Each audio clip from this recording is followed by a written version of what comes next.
செய்திகளை பார்ப்போம். 18 படி வழியாக சபரிமலைக்கு சென்று தரிசனம் செய்ததாக வெளியான செய்திகளை சசிகலா என்ற இலங்கையை சேர்ந்த பெண் மறுத்துள்ளார்.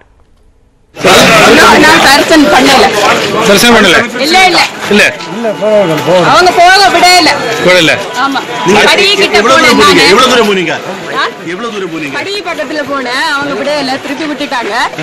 இந்த பாருங்க 48 நாள் மண்டல விரதம் இருந்திருக்கு. சரியா? இருங்க நான் சொல்றேன்.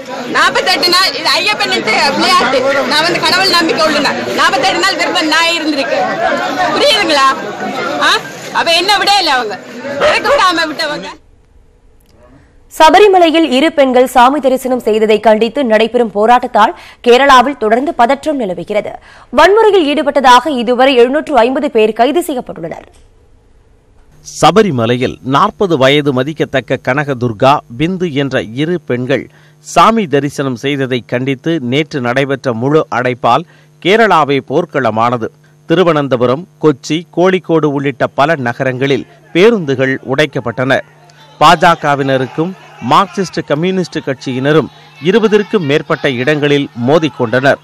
காவல்துறையினரோடு இந்துத்துவா அமைப்பினரும் மோதலில் ஈடுபட்டதில் 30 காவலர்கள் வரை காயமடைந்தனர்.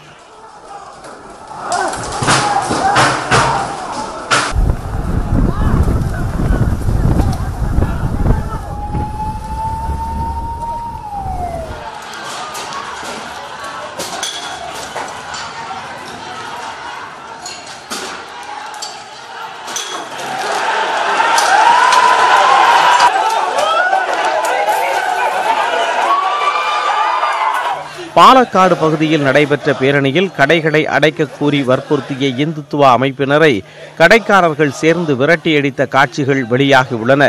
திருவனந்தபுரத்தில் முதலமைச்சர் பினராயி விஜயனுக்கு கருப்பு கொடி காட்ட அவரது வாகனத்தின் முன்னால் அம்மாநில இளைஞர் காங்கிரசார் சென்றனர்.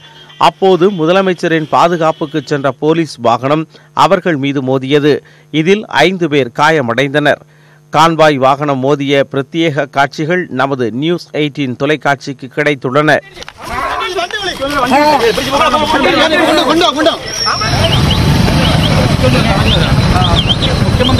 வன்முறையால் மாநிலம் முழுவதும் 100 பேருந்துகள் சேதமடைந்துள்ளன.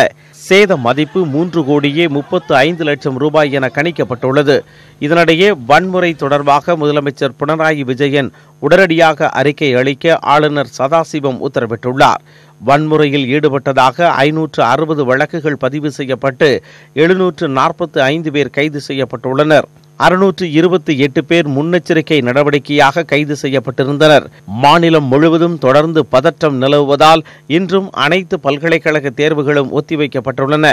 கேரளாவை போன்று தமிழகத்தின் பல்வேறு இடங்களிலும் கண்டன போராட்டங்கள் நடைபெற்றன. டெல்லியில் கேரளா இல்லம் அருகே சபரிமலை கர்ம சமிதி அமைப்பினர் நடத்திய போராட்டத்தின் போது செய்தியாளர்கள் தாக்கப்பட்டனர்.